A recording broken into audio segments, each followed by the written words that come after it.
గతంలో 6,000 వేసేవాళ్ళు. 6,000 వేసేవాళ్ళు.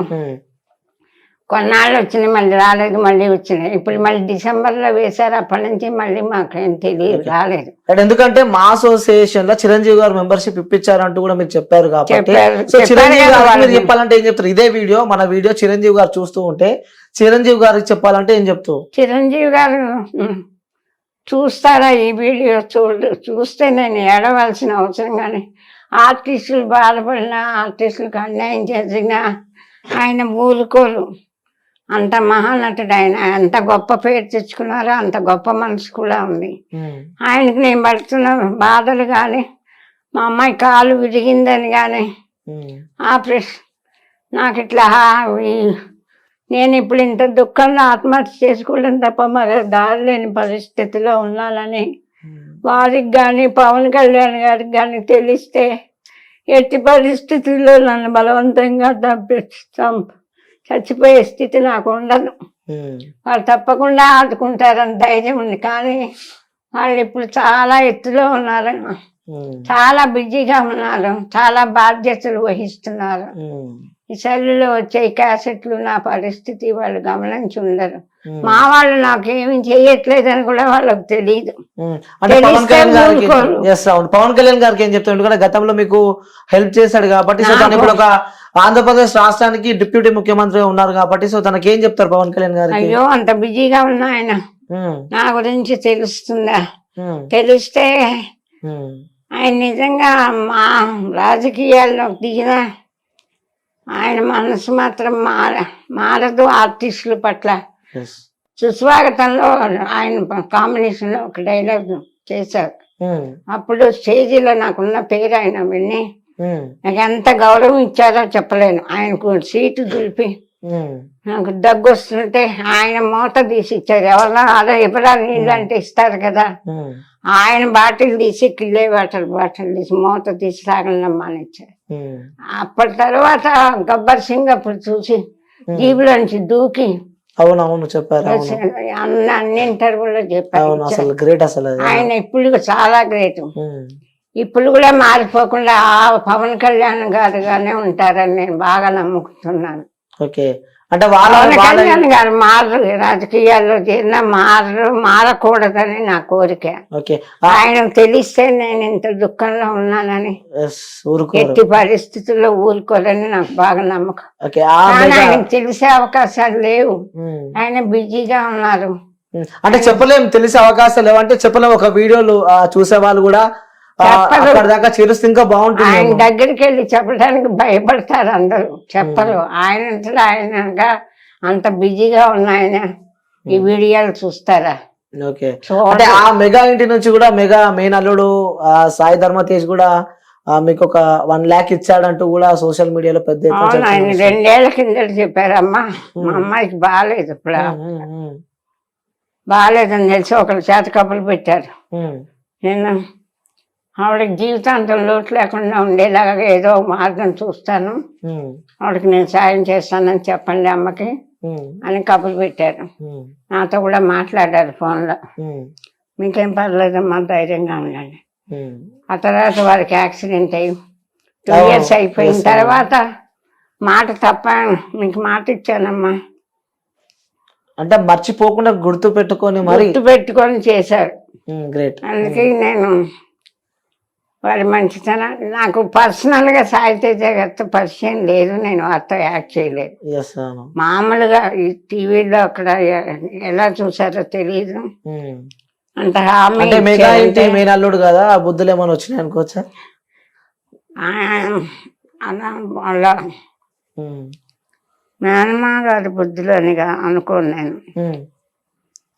స్వతహాగా ఆయన మంచి కుటుంబంలో పుట్టారు, అందరిని చూస్తున్నారు, మామయ్యని వాళ్ళని. ఆయనకే స్వతహాగా మంచి మనసు పోయారు. ఆ మామయ్య మంచివారు, అందరూ హెల్ప్ చేస్తారు, నేను చేద్దామని కాకుండా ఆయనే స్వతహాగా మంచి మనసుతో హెల్పింగ్ నేచర్ ఉంది. కొంతమంది అలాంటి వాళ్ళు ఉండబట్టే ప్రపంచం. ఓకే, అంటే ఓకే మీరు ఇంత చేశారు, నేను మాట ఇచ్చాను తప్పకూడదు. ఆవిడకి హెల్ప్ చేస్తాను నన్ను పాప అంత బాధపడుతున్నాను గుర్తు పెట్టుకొని చేసినందుకు వారికి హృదయపూర్వకంగా కృతజ్ఞతలు తెలుపుతున్నాను. ఎవరు చేస్తారు? ఓకే. చాలా మంది చెప్పారు మేము చేస్తాం, ఎవరు చేయలే. చేస్తానని చెప్పడం మాత్రం చాలా మంది చెప్పారు, కానీ చేసి మాతో చూపించింది సాయి ధర్మ తేజ్ అని చెప్పి అంటూ ఆయన చేశారు. ఓకే, రైట్ అమ్మా. అంటే ఈ స్థాయికి వచ్చారు, మీ లైఫ్ లో ఎన్నో ఒడుదుడుకులు ఎదుర్కొన్నారు, ఎన్నో కష్టాలు, బాధలు, ఇబ్బందులు ఎదుర్కొని ఈ సిచ్యువేషన్ లో మీరు ఇప్పుడు ప్రజెంట్ ఉన్నారు. ఇంకా ఇంకా ఏదైనా చేయాలి ఈ జీవితంలో, ఇంకా ఇంకొన్ని చేయాల్సినవి ఉన్నాయి, ఇంకా మిగిలి ఉన్నాయి అలాంటివి ఏమైనా ఉన్నాయా? ఇంకా ఏమి లేవండి. నేను చేసిన మా అమ్మాయి నాయన సాయి తేజ గారు వచ్చి ఉంటే, బాబు నాకు డబ్బులు వద్దు, మా అమ్మాయి కాలు బాగు చేయించండి, ఆడపిల్ల సాయి ధర్మ తేజ్ వస్తుంటే నాకు ఆ అమ్మాయి కాలు తెప్పించి పెట్టండి బాబు, అది నడిస్తే చాలు, నాకేమన్నా అవుతా అమ్మాయి ఏమవుతుంది అని అడగాలని ఉంది నాకు ఎవరినైనా. ఆయన రాలేదు కాబట్టి థ్యాంక్స్ అండి. అది కూడా నాకు నేను ఎవరినో పంపించారు, నాకు తెలీదు వచ్చేదాకా. లేకపోతే నేను ఇంకా వారి గురించి ఇంకొంచెం బాగా మాట్లాడి ఉండేదాన్ని. నాకేం మాట్లాడాలో తోచల. ఒక పక్క సాయి తేజ గారు ఇంత గుర్తుపెట్టుకుని తర్వాత చేశారు. ఒకసారి రామ్ చరణ్ గారికి చెప్పండి, ఆయన అయితే ఇంకొంచెం పెద్ద సాయం చేస్తారేమో, బాగుంటుందో లేదో కానీ వారి దృష్టికి కూడా తీసుకెళ్ళండి అని సాయి తేజ గారిని అనుకున్నా. వారు రాలేదు, వీడియో కాల్లో మాట్లాడారు. వీడియో కాల్లో మాట్లాడారు. ఏమన్నారు? అమ్మా మీరు థ్యాంక్స్ అండి, ఇదంటే అమ్మ మీరు బాధపడద్దు, మీకేం పర్వాలేదు, మేమందరం ఉన్నాం. వస్తా అని చెప్పిండ ఎప్పుడైనా? వస్తా అని చెప్పిండా? వస్తానని చెప్పలేదు, కానీ మేము ఉన్నామమ్మా చూస్తాం, మీరేం బాధపడకండి, మీరు ఎట్లా బాధపడితే నాకు బాధగా ఉంది, ఏడవద్దు, ఏడ్చేసాను నేను, మీరు గుర్తు పెట్టుకోండి. ఇప్పుడు మేము ఆయన పంపించేటప్పటికి ఇంకా ఎవరు మనకు సాయం చేయరు. ఎట్లా తెచ్చుకోవాలా, ఏం తాగాల, కాళ్ళు లేవు, ఏదైనా తెచ్చుకొని తాగాలన్నా కానీ చచ్చిపోవటం తప్ప మనకు ఇంకో దారి లేదని ఏడుచుకుంటూ ఉన్నాం మేము. ఆ టైంలో ఆయన పంపించారు. చాలా సంతోషం అంటారు. చాలా ప్రాణం పెట్టారు కొద్ది రోజులు. ఓకే, అంటే ఇంకా కోరికలు ఏమైనా ఉన్నాయంటే ఇంకేమైనా కోరికలు ఉన్నాయా? మాకేం లేదండి, మా అమ్మాయి మాకు ఆత్మహత్య చేసుకోకుండా బతికే అదృష్టం లేదు. ఎందుకంటారా, రూపాయలు పంపించారు, 30,000 రూమ్, అనాథాశ్రమంలో లేవు, ఓల్డేజ్ హోమ్లో ఉన్నాం, 30,000 పెట్టి వాళ్ళు పెట్టింది తిని మందులకు 10,000 అవుతున్నాయి. అమ్మాయికి చూపించలేకపోతున్నాం. ఎంతమంది ఎన్నాళ్ళు 50,000 అవుతాయి కానీ గడవదు. ప్రతి నెల 50,000 ఎవరిస్తారు? నా వీడియోలు చూసి ఇవిడ ఎప్పుడు ఇదే అలవాటు. ఎవరు స్పందించట్లేదండి. రాజకీయాలు ఎన్నో, అందరూ కోటి అంటే 100 రూపాయల కాగితం కింద మాట్లాడుతున్నారు అందరూ. కోట్లే విరాళాలు ఇస్తున్నారు అందరూ, మనకెవరు ఇస్తారండి? ఇంకా ఈ వీడియోలు ఇచ్చి ఫలితం లేదు. మామూలు జనం 5,000 10,000 ఇస్తే మనకు గడవదు. పెద్దవాళ్ళ దృష్టిలోకి పోవటం లేదు ఈ వీడియో.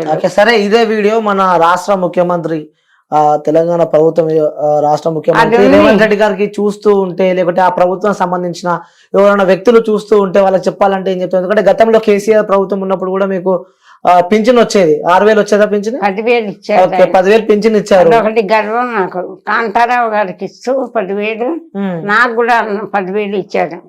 అంటే ఆయన పెద్ద హీరో, ఆయనకి నెలకు 50,000 లక్ష ఇవ్వాలి అసలు నేను అడిగితే పెన్షన్ ఆయన ఫ్యామిలీకి. అంత గొప్ప ఒక హీరోగా ఎంతో గొప్పగా బతికిన ఆయన. 10,000 పెన్షన్ ఇచ్చారు, 10,000 ఇస్తున్నారట. ఆయనతో సమంగా నాకు కూడా 10,000 ఇచ్చారు ప్రభుత్వం ఉన్నప్పుడు.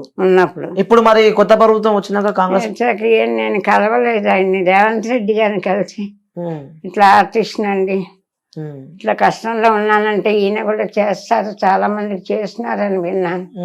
నేను వెళ్ళలేను, కాళ్ళు లేవు. అంటే పరిస్థితి బాలేదు కాబట్టి ఇదే వీడియో తెలంగాణ రాష్ట్ర ప్రభుత్వానికి సంబంధించిన అధికారులు కానీ లేకుంటే రేవంత్ రెడ్డి గారు కానీ కాంగ్రెస్ పార్టీకి సంబంధించిన వాళ్ళు కానీ చెప్పాలి అంటే ఏం చెప్తావు వాళ్ళకు వీడియో ఒక చూస్తే? ఆర్టిస్టును బతికించడం, 50 ఏళ్ళుగా ఆర్టిస్ట్గా ఉన్న ఆర్టిస్టు ఆత్మహత్య చేసుకుంటే మీకు అవమానం. నేను ప్రభుత్వానికి ఒక ఆర్టిస్టు ప్రాణాలు కాపాడటం మీ ధర్మం. నేను ఆత్మహత్య చేసుకుంటే మీ రాజ్యానికి మీకే అవమానం. ఒక్కసారి ఆలోచించుకోండి. పెన్షన్ కూడా వస్తలేదు ఇప్పుడు. పింఛన్ కూడా ఏమి, నేను వెళ్ళి ఎవరిని అడగలేను, కాళ్ళు లేవు. క్యాబ్ బుక్ చేసుకుని వెళ్తే ఎవరు రానిస్తారు? అందుకని ఒక ఆర్టిస్టు బతకలేక ఆత్మహత్య చేసుకుంది అని మీకు తెలిస్తే మీకే అవమానం. మీరు పెద్ద మనసు చేసుకొని నన్ను కాపాడే బాధ్యత మీకుంది, కాపాడండి అని కోరుతాను. అందుకంటే ఇంక నేనేం కోరలేను. ఓకే, అంటే ఒంటరిగా ఉన్నప్పుడు ఇవన్నీ చూస్తున్నప్పుడు బాగా అనిపిస్తూ ఉంటుంది. అంటే అప్పుడు ఇట్లా ఉంటుండే లైఫ్, ఇట్లా ఉంటుండే. అయ్యో ఏడుస్తా, ఇట్లా బతికాను కదా, ఇట్లా అందరి తను రాత రాస్తాడు దేవుడు అని తెలుసుకోలేకపోయాను అని ఏడుస్తూ ఉంటాను. అమ్మాయి నేను ఏడవటమే, మాకు ఇంకేం లేదు. ఇప్పుడు ఇంత మాట్లాడాను కదా, ఎందుకు ఈ కర్మ? ఎంత ఎగతాడు. తోట ఆర్టిస్టులు శివపార్వతి గారితో చేశాను, అందరితో చేశాను. ఎవరు ఒక ఫోన్ చేసి అమ్మాయి ఎలా ఉన్నావు అన్న మాట అన్నా. నేను చావు బతుకుల్లో ఉన్నానని తెలిసి ఇలా హోల్ పడ్డాయి అన్నీ చెప్పి చచ్చిపోయింది ఆవిడని అందరూ మెసేజ్లు పెట్టేశారు.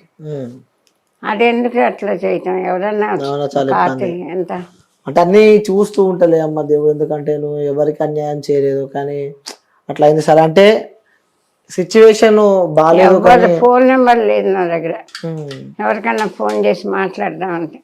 ఓకే సరే అమ్మా, ఈ సిచ్యువేషన్ లా నీ పరిస్థితి అస్సలు బాగాలేదు, ఎందుకంటే నేను చూస్తూ ఉన్నా మీ పరిస్థితి అస్సలకే బాగాలేదు. లేవలేని సిచ్యువేషన్లో ఆ తల్లి కూతుర్లు ఇద్దరు ఉన్నారు, ఆ కూతురికి కూడా కాలు బాగాలేదు.